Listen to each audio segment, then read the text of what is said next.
Salutations chers amis.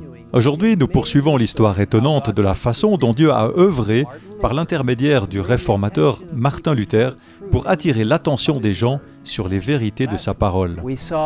La semaine dernière, nous avons vu comment l'éloquent orateur de Rome, Aléandre, a tenté de renverser la vérité en convainquant la grande assemblée nationale allemande, connue sous le nom de Diet, que Luther était un hérétique et qu'il devait être brûlé sur le rocher.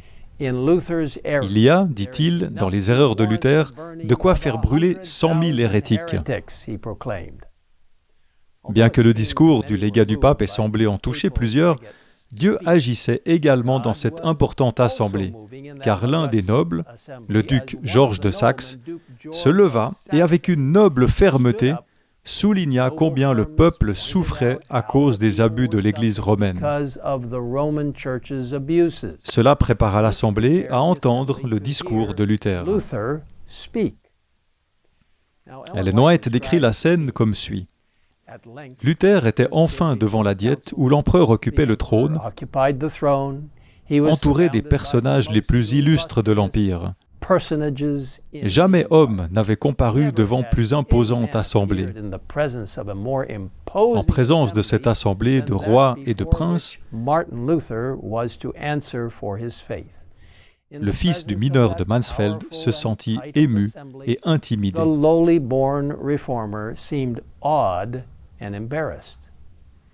Luther fut amené devant le trône de l'empereur. Un profond silence s'abattit sur l'assemblée. Un fonctionnaire impérial se leva alors, montra une pile d'écrits de Luther et lui demanda de répondre à 2 questions. Première question, s'agit-il de vos écrits? Et seconde question, voulez-vous rétracter les opinions contenues dans ces écrits? En réponse à la première question, Luther reconnaît que les livres étaient bien les siens. À la seconde question, il répondit « Attendu que c'est une question qui regarde la foi et le salut des âmes, et dans laquelle est impliquée la parole de Dieu, le plus grand et le plus précieux trésor qu'il y ait dans les cieux et sur la terre, j'agirais avec imprudence si je répondais sans réflexion. » Luther demanda alors respectueusement « Je prie, en toute soumission, Sa Majesté impériale de me donner du temps afin de répondre sans porter atteinte à la parole de Dieu. » Cette demande était judicieuse, car elle convainquit l'Assemblée que Luther n'agissait pas sous l'effet de la passion ou de l'impulsion. Tout le monde fut impressionné par son calme et sa maîtrise de soi. Le réformateur avait jusqu'au lendemain pour donner sa réponse finale, mais son cœur se serra lorsqu'il contempla les forces qui s'unissaient contre la vérité. Les nuages s'amoncelèrent autour de lui et il aspira à la certitude que Dieu serait avec lui.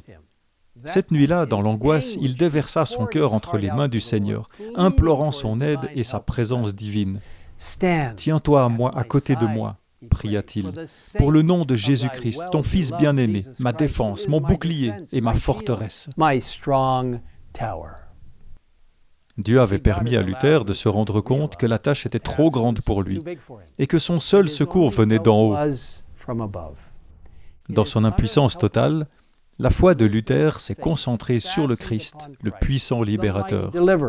Il fut fortifié par l'assurance qu'il ne se présenterait pas seul devant le concile et, l'esprit fixé sur Dieu, il se prépara à la lutte qui l'attendait. Le lendemain, lorsque Luther se présenta devant l'Assemblée, il n'y avait en lui aucune trace de peur ou d'embarras. Témoin de Dieu devant les grands de la terre, il respirait le calme, la paix et une noble bravoure. Le fonctionnaire impérial demanda au réformateur de décider s'il allait ou non rétracter ce qu'il avait écrit. Luther répondit respectueusement, expliquant que les ouvrages publiés n'avaient pas tous le même caractère. Certains, dit-il, traitaient de la foi et des bonnes œuvres sur lesquelles tout le monde pouvait être d'accord. D'autres ouvrages exposaient les corruptions et les abus de la papauté, tandis qu'une troisième catégorie de livres mettait en évidence certains individus qui avaient défendu le mal qui avait cours.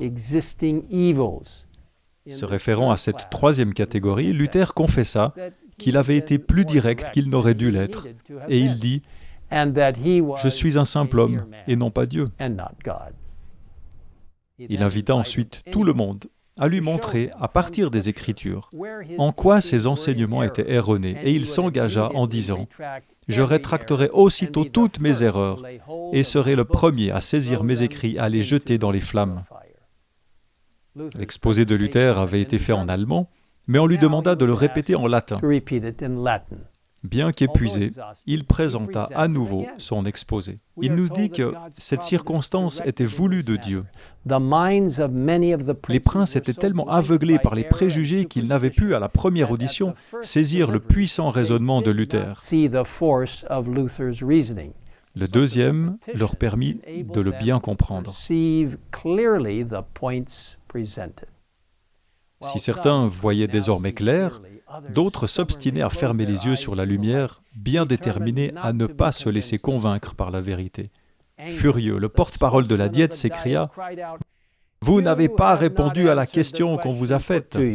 On vous demande une réponse claire et précise. Voulez-vous, oui ou non, vous rétracter ?» D'une voix claire et forte, le réformateur répondit « Si donc je ne suis convaincu par le témoignage des Écritures, si l'on ne me persuade par les messages même que j'ai cités, rendant ainsi ma conscience captive de la parole de Dieu, je ne puis et ne veux rien rétracter, car il n'est pas prudent pour le chrétien de parler contre sa conscience. Me voici, je ne puis faire autrement. Dieu m'assiste. » Ainsi parla cet homme juste, campé sur le rocher inébranlable de la parole de Dieu.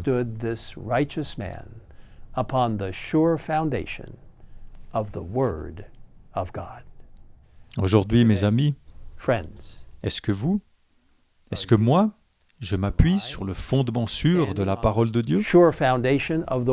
C'est le seul fondement qui durera éternellement.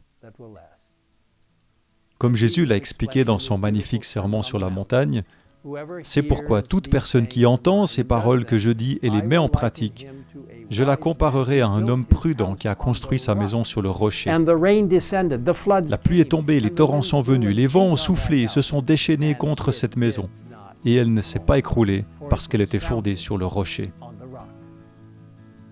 Maintenant, je vous invite à prier avec moi. Père Céleste, nous te remercions pour le roc solide, Jésus-Christ. Nous te remercions pour Jésus qui est la parole vivante. Nous te remercions pour la parole écrite qui représente également Jésus en tant que rocher. Et sur ce fondement, Seigneur, la parole de Dieu, nous nous appuyons grâce à ta puissance.